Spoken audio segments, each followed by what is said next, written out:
So welcome guys. आज के video में करने वाले हैं Schrodinger's time independent wave equation. So video में लास्ट तक बने रहिएगा।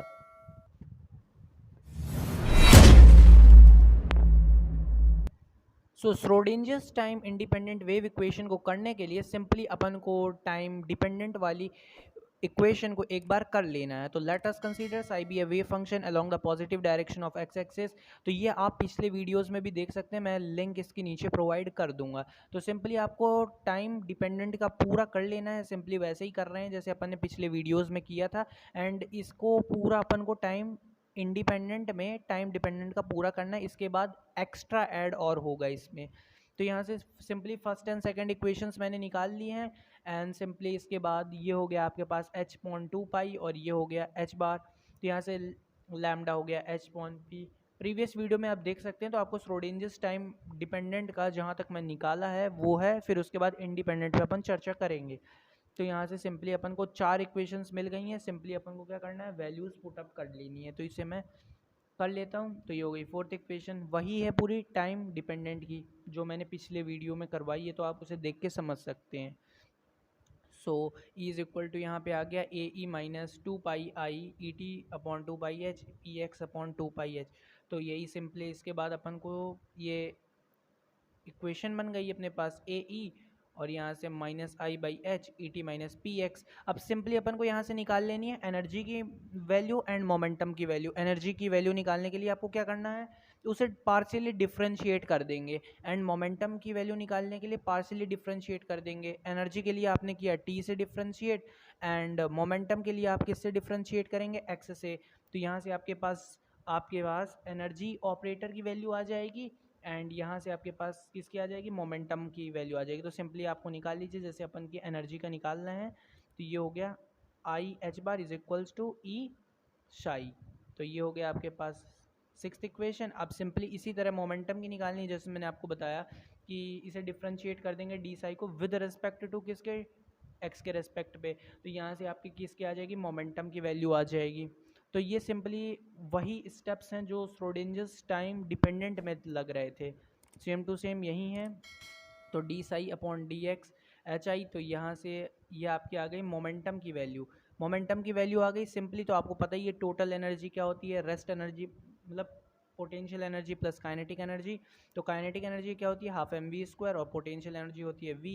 अब यहाँ से टेकिंग एनर्जी ऑपरेटर, तो एनर्जी ऑपरेटर से मल्टीप्लाई कर देंगे बिकॉज अपने पास जो एनर्जी और मोमेंटम आए हुए हैं वो ऑपरेटर के टर्म्स में आए हुए हैं। तो सिंपली अपन ने उसको मल्टीप्लाई कर दिया एंड फर्दर प्रोसीड कर देंगे। तो यहाँ से ये क्या हो गया, एम स्क्वायर से डिवाइड एंड मल्टीप्लाई करेंगे half M V square psi को। तो ये हो गया P square upon 2m Sai और प्लस वी साई हो गया। तो सिंपली इसे अपन ने एट्थ इक्वेशन डाल ली है and from six seventh and eight. तो यहाँ पे आपको ई की वैल्यू पुटअप कर देनी है, पी की वैल्यू पुटअप कर देनी है। सिंपली आप वैल्यूज़ पुटअप कर दीजिए जो आपने निकाली हैं। तो जैसे ही आप इन वैल्यूज़ को पुटअप कर देंगे, यहाँ से जैसे आपने वी साई पुटअप किया, तो ये हो गई आपके पास नाइन्थ इक्वेशन। यही आपकी क्या कहलाती है, श्रोडिंजर्स टाइम डिपेंडेंट इक्वेशन। अब यहीं से इंडिपेंडेंट का केस चालू होगा। अब यहाँ से ज़रा ध्यान से देखिएगा। तो अपन को इक्वेशन फिफ्थ क्या करनी है, रिकन्सिडर करनी है। ये हो गई A e minus i by h E t minus p x. तो यहाँ से सिंपली अपन को साई नॉट की वैल्यू क्या है, A e i by h E t, A by i by h bar और पी एक्स। पी एक्स के terms में जो आएगी वो साई नॉट की वैल्यू आएगी, और साई की वैल्यू क्या हो जाएगी, Sai not a e minus i by H और ई टी हो गई इसके साथ इंटू। तो ई टी के साथ जो इंटू हो जाएगा आई एच का पार्ट वो कहलाएगा आपका इसी के साथ, एंड साई नॉट आपका पी एक्स के साथ कहलाएगा। तो ये आपके पास 11th इक्वेशन हो गई। अब इसके बाद आप लिखेंगे different equation 11th, differentiating partially with respect to t. तो d psi upon d t किया, यहाँ से minus i by h E आ गया, यहाँ से ई आ गया, और ये सिंपली आप वैल्यूज़ इसी को पुटअप कर देंगे। फिर ये आपकी हो गई 12th इक्वेशन। 12th इक्वेशन हो गई। आफ्टर दैट फर्दर प्रोसीड करेंगे इसे।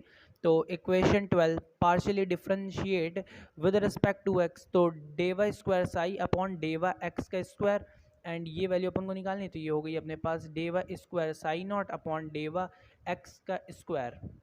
तो x का स्क्वायर आ जाएगा ना सिंपली यहाँ पे। तो डेवा एक्स स्क्वायर और e minus i by h E t. ये हो गई आपकी 13th इक्वेशन। आफ्टर दैट यहाँ पे लिखेंगे आप फ्रॉम इक्वेशन, तो ये इनकी सबको आपको किस में क्या करनी है, वैल्यूज़ पुटअप कर देनी है। तो फ्रॉम 10, 11, 12 एंड 13, तो इसके बाद फर्दर प्रोसीड किया i h cross i into h, और यहाँ से E psi naught E i h E t, और यहाँ से ये आ गया minus is equal to h bar का square upon 2m d Y square psi और d y x E minus i by h E T.